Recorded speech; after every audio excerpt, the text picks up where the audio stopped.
பாடல் அப்போது வந்துட்டேன். பாடல் இப்படி வெளிவந்து இத்தனை நாட்கள் ஆயிடுச்சு. எல்லா இடத்துலையும் பாடிக்கிட்டு தான் இருக்கிறேன், அதில் பிரச்சனையே கிடையாது. சமீபத்தில் பார்த்தீங்கன்னா கடந்த பிப்ரவரி மாதம் 2025 பிப்ரவரி மாதம் ஒரு திருச்சபைக்கு போய்கிட்டு இருக்கிறேன். காலையில் தொடர்ந்து மீட்டிங் எனக்கு போய்கிட்டு இருக்கிறேன். எனக்கு பெரிய ஒரு ஆக்சிடென்ட் ஆயிடுச்சு கடந்த பிப்ரவரி மாதம்.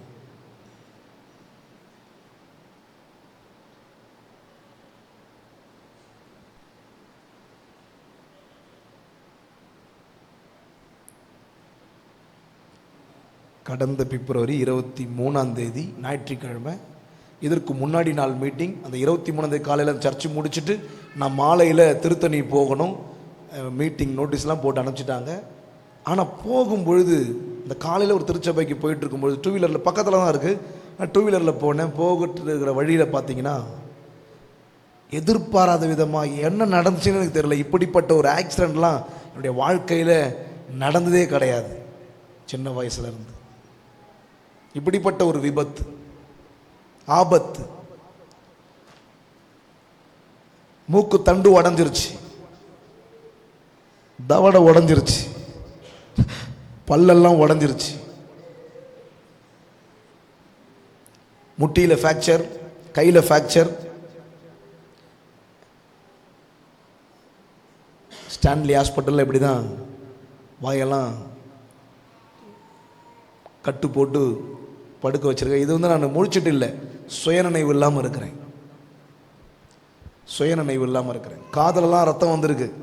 எல்லாம் தொடச்சிட்டு தான் எடுத்துருக்குறாங்க ஃபோட்டோஸ். எனக்கு தெரியாது என்ன நடந்துச்சுன்னு. என் ஆம்புலன்ஸ்லலாம் கூப்பிட்டு போனதெல்லாம் எனக்கு தெரியாது. ஆனால் நான் எத்தனையோ ஆம்புலன்ஸ் போகும்போது நான் ஜெபம் பண்ணியிருக்கிறேன். ஆண்டவரே, இந்த ஆம்புலன்ஸில் போகிறவங்களுக்கு நீங்கள் சுகத்தை கொடுங்கப்பா அப்படின்னு ஜெபம் பண்ணியிருக்கிறேன். ஆனால் நானும் அதற்கு அனுமதிக்கப்பட்டு ஹாஸ்பிட்டலில் சேர்த்துருக்குறாங்க. கடந்த பிப்ரவரி மாதம் 23 அந்த டேட்லாம் போட்டிருக்கிறாங்க. நடக்குது. ஏதோ பாட்டு ட்ரெண்டிங் ஆனதுனால எனக்கு மீட்டிங் இல்லை. அதுக்கு முன்னாடி இவ்வளோ மீட்டிங் இருக்குது எனக்கு.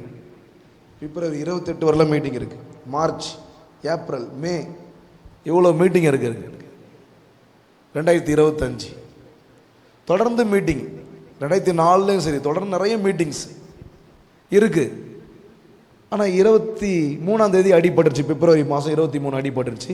28 மீட்டிங் போகணும். நான் இவ்வளோ மீட்டிங்கை நான் போக வேண்டியது இருக்குது. நாகப்பட்டினம், ஆர்த்தர் சலராஜ் அவங்க சியோன் சபை, கோவில்பட்டி, இப்படி நிறைய மீட்டிங்ஸ் இருக்கிறதுனால போக வேண்டியது இருக்குது. இப்போ இவ்வளோ பெரிய பாதிப்பு வந்ததுனால என்னால் போக முடியுங்களா? அவங்கள மீட்டிங்க்கு போக முடியாது. நான் உயிராக இருக்கிறதே பெரிய விஷயம். அப்படிப்பட்ட ஒரு சூழ்நிலை.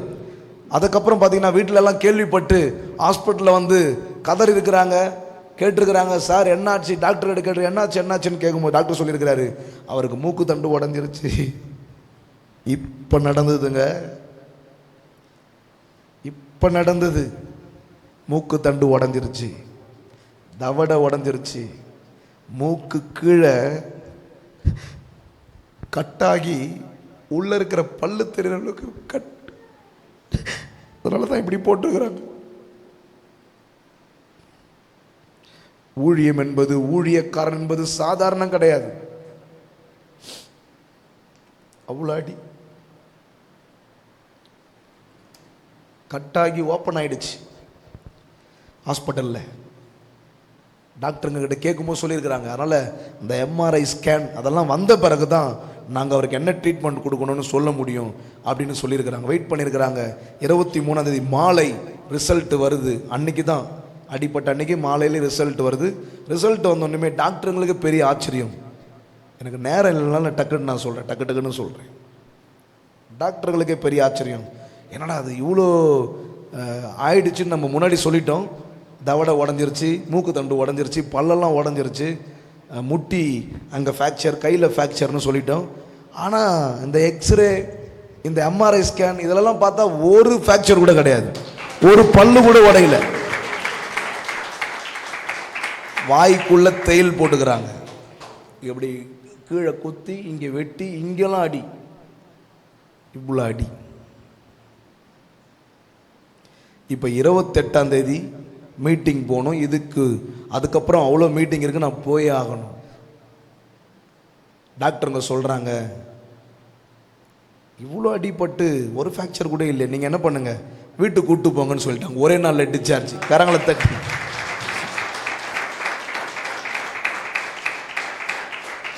ஒரே நாளில் டிஸ்சார்ஜ் ஆகி வரேன். என் மூஞ்ச பாருங்க, இப்படி தான் இருக்கு. 24ஆம் தேதி வீட்டுக்கு வரும்போது என் முகம் இருந்த நிலைமை இதுதான்.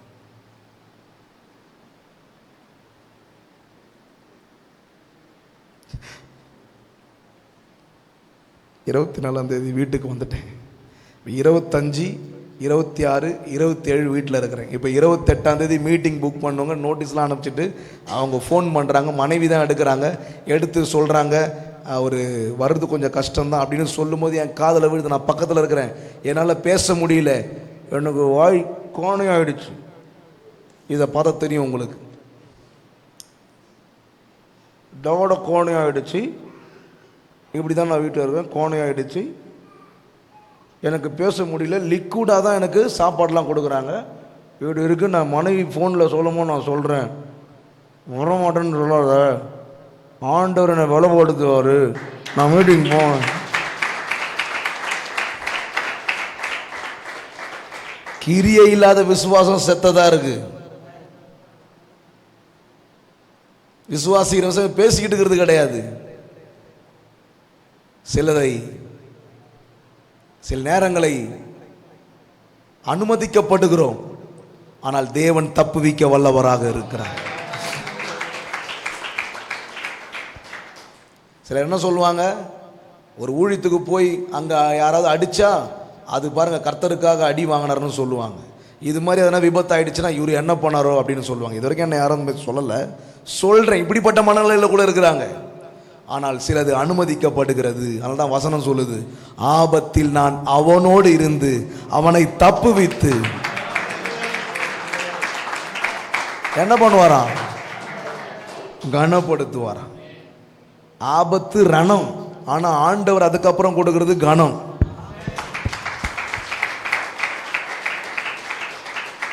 நான் ஆயிருக்க வேண்டியது போனோம்.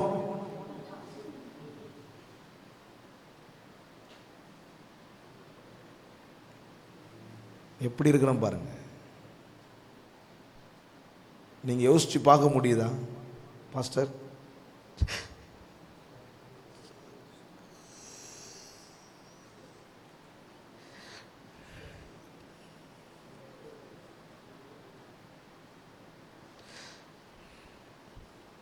வீட்டுக்கு வந்தாச்சு. 28ஆம் தேதி மீட்டிங்கு போகணும். ஒரு சிலர் சொல்றாங்க போவாதீங்க போவாதீங்கன்னு. ஆனால் எனக்கு ஆவியானவர் உள்ள இருந்து நீ இப்போ உன்னை பலப்படுத்துறது நான் தான்.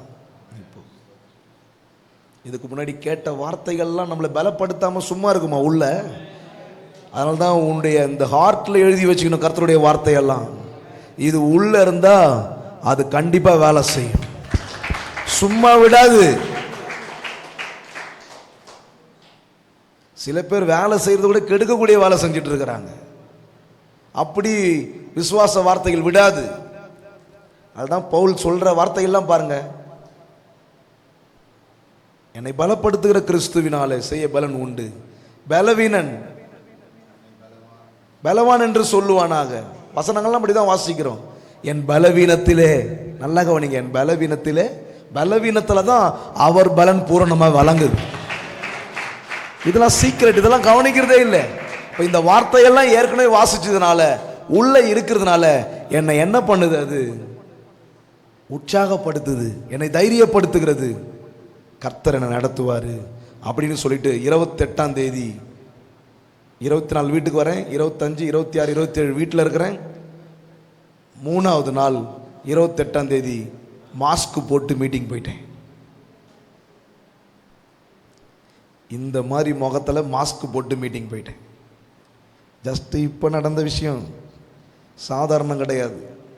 இப்போ மாஸ்க் போட்டு மீட்டிங் போயிட்டேன். மீட்டிங் போயிட்டு நான் சும்மா உட்கார முடியுங்களா? நான் அங்கே பிரசங்கியாராக போகிறேன், அங்கே பாடணும், பிரசங்கம் பண்ணணும். அதுக்காக தான் கூப்பிட்டுருக்குறாங்க. இவ்வளோ காயங்கள் அடக்க முடியாமல் அப்படியே ஒரு கேபில் அன்னைக்கு போன 28ஆம் தேதி மாஸ்க்கு போட்டு மீட்டிங்க்கு போயிட்டு என்கிட்ட மைக் வருது. மைக் கொடுத்தாங்க. மைக் கொடுத்த உடனே எப்பொழுதுமே வழக்கமாக பாடுற பாட்டை பாடுவியான்னு காதில் கேட்குது. வாயை திறந்தா பாடு, இப்போ பாடு, இப்போ பாடு.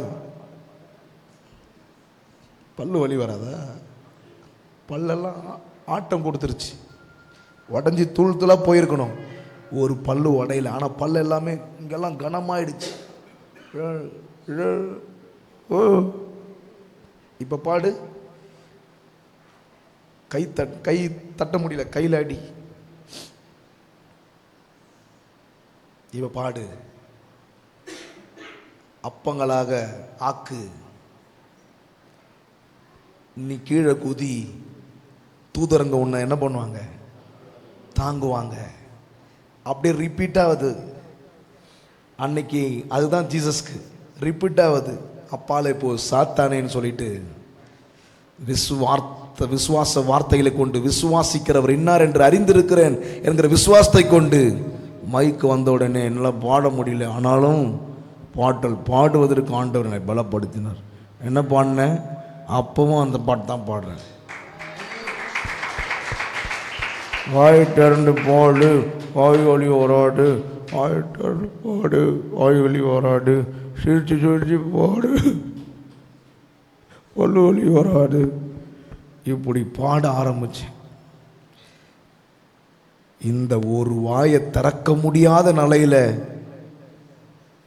திறக்கும்படி ஆண்டவர் பயன்படுத்தினால, திறந்ததுனால ஆண்டவர் பார்த்தாரு, ஜோசப் திறக்க முடியாத நிலையில வாயை திறக்கணும், தேவ நாமத்தை மகிமைப்படுத்தணும் நீ முற்பட்டதுனால, வாயே நல்லா இருந்தாலும் திறக்க முடியாமங்கிறாங்க பாரு, அவங்க வாயெல்லாம் நான் திறக்கிறேன். கோடிக்கணக்கான வாய் ஆண்டவர் திறந்த. இதுதான் ரகசியம், இதுதான் ரகசியம், இதுதான் ரகசியம். இதுதான் ஆவிக்குரியவன் சிந்திப்பான். இப்படி மீட்டிங்கில் போய் சொல்லும் போது தானே தெரியும். சும்மா யூடியூப்பில் கேட்குறவங்க என்ன தெரியும்? இவ்வளோ பிரச்சனை. இந்த பாடல் இந்த வைரலுக்கு முன்பாக அவ்வளோ பெரிய பிரச்சனை. பிப்ரவரி மாதம் நடக்குது. அதுக்கப்புறம் பார்த்தீங்கன்னா அவ்வளோ மீட்டிங்கும் போய் வர கர்த்தர் உதவி செய்தார். மாஸ்க் போட்டு 15 நாள் மாஸ்க் போட்டுட்டு இருந்தேன். அத்தனை மீட்டிங்கு போயிட்டு 15ஆவது நாள் மாஸ்க் கழட்டினா ஆச்சரியப்படக்கூடிய அளவிற்கு எதனா கண்டுபிடிங்க பார்க்கலாம். ஒரு சிலர் கேட்டாங்க சர்ஜரி பண்ணீங்களான்னு. 28ஆம் தேதியிலிருந்து சர்ச்சை தான் போனேன் தவிர சர்ஜரி எதுவும் பண்ணலையா. அதுக்கப்புறம் பாட்டு ட்ரெண்டிங்கு, அல்லேலூயா, வாய்கள் திறக்கப்படுது. அதுக்கப்புறம் ஆண்டவர் என்ன பண்றாரு? அடிப்பட்ட நாள்ல இருந்து இன்னும் அதிகமான கூட்டங்கள், இன்னும் வாயை திறக்கும்படி ஆண்டவர் வச்சுட்டாரு. பலவீனனும் தன்னை பலவான் என்று சொல்லுவானாக.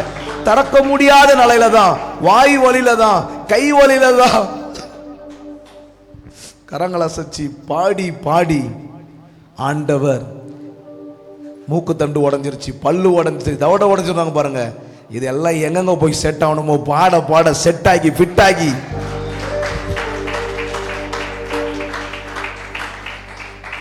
இன்னைக்கு உங்க மத்தியிலையும் கொண்டு வந்திருக்குது. நான் நட்டேன், அப்போலோ நிற்பாச்சினார், கர்த்தரே விளைய செய்கிறார். யாருடைய இருதயத்தில்